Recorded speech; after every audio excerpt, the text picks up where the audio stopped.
And welcome back. This is God's Village, where you come as you are, change as you go. So this is one recording, and I'm sectioning it to different parts because it was going to be 30 minutes, and I wasn't going to do that to y'all. So I prayed in the last one. I feel like it would be fake if I prayed right now to do that. Anyway, so next section. Oh, duh. Welcome to God's Village, where you come as you are, change as you go. You're invited to hear me talk about family, for this season is about how to love, and we're on episode 1 now because others were just intros, you know what I'm saying? So on episode 1, we're talking about parenting, blah, blah, blah. I'm not going to say I'm a parent because I'm not. Maybe sister mom. That's what they say at church. Like, I think, yeah, brother dad. I thought that was so hilarious. But sister mom, whatever. Like, I could say being the oldest. Obviously, some roles get put down to me, but I can't say I have a whole child because that'll be wrong. But so, like I said earlier, we'll be using the book of First Samuel and Esther for our season, and in that, let's get to it. So Hannah, I obviously used her because dang, how many times did I say obviously? I used Hannah because you saw how her dedication, commitment, in raising up Samuel led to his life. And obviously, as a parent, you got to remember like what you do beforehand impacts the aftermath. You know what I'm saying? Like obviously, that's obviously, Kayla, that's the dumb obvious. But it's the fact that some parents just be like, oh, I want a kid, I'm gonna have a kid, and then it's simple. It just go without a plan, without a structure, without no faith, and without God, and wonder why it's falling apart, or why is it more difficult than it needs to be. I'm going to read 1 Samuel 1:13 and 22. 13. Hannah was praying in her heart, and her lips were moving, but her voice was not heard. Eli thought she was drunk. 22.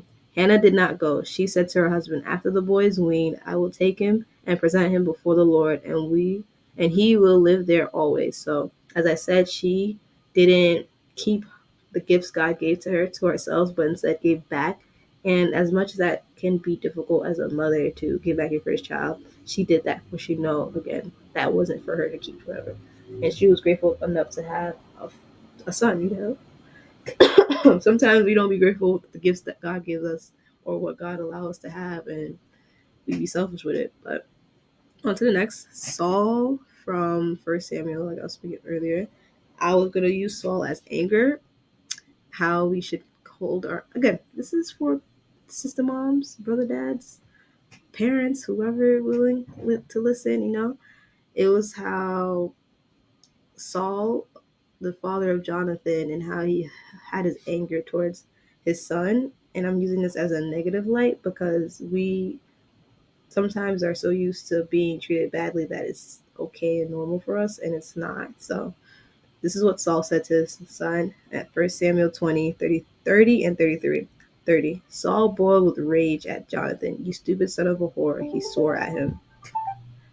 33. But Saul hurled his spear at him to kill him. Then Jonathan knew that his father intended to kill David. So in that, we have to like analyze that, bro. Your own kid, you trying to kill. Not only did you violate, but you try to kill. And sometimes we gotta understand and know in our anger we should not act.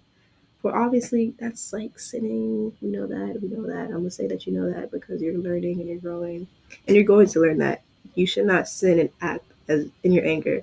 So for him to already curse his son because he's not showing, not saying he has. This is gonna sound so weird. I'm not saying he's got to honor his son, but when you have respect and when you build trust with your family and stuff, you have to learn to talk to one another. Just because you're a kid, just because they're your child, don't mean you talk to them however, treat them however. They're not your slave. They're not, even if they were your slave. That's not it. That's not how it's supposed to be. They're a human being before anything else. And for you to be a caring parent and loving, you don't go out your way to be harmful.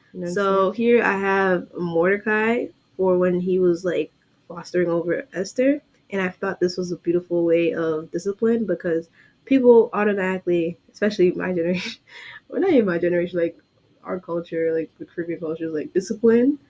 When you say that here, like we see get a beating or whatever, but discipline in America is now like translated as beating or whatever. But it's like discipline is also not just a firm talking to, but a genuine care and letting them know, like re-guiding them. Is that a word? Redirecting them. That's what like discipline should be. I should put a definition down. My bad.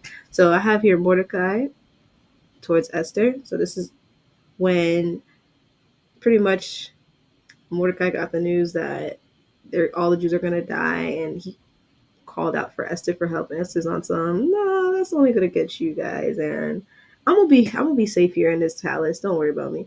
And Mordecai says here, he sent back in 13. Esther 4:13 through 14. He sent back this answer. Don't think that because you are in the king's house, you alone of all the Jews will escape. 14. For if you remain silent at this time, relief and deliverance for the Jews will arise from another place, but you and your father's family will perish. And who knows but that you have come to your royal position for such a time as this. And it's like he didn't use harsh words. He wasn't very aggressive. He was simply saying, if you do it, that's on you. But just remember, your background's your background, and somewhere else you can probably have faced the same thing, and it's up to you to change that now. Because who knows why you're in that position, right? And it was the fact that he didn't say it out of like anger and spite, and you see that it was out of love and generally wanted to show and be there and make sure not to draw her away. So that's for parenting. Here the next one, family. Bye bye. Hello, hello, hello.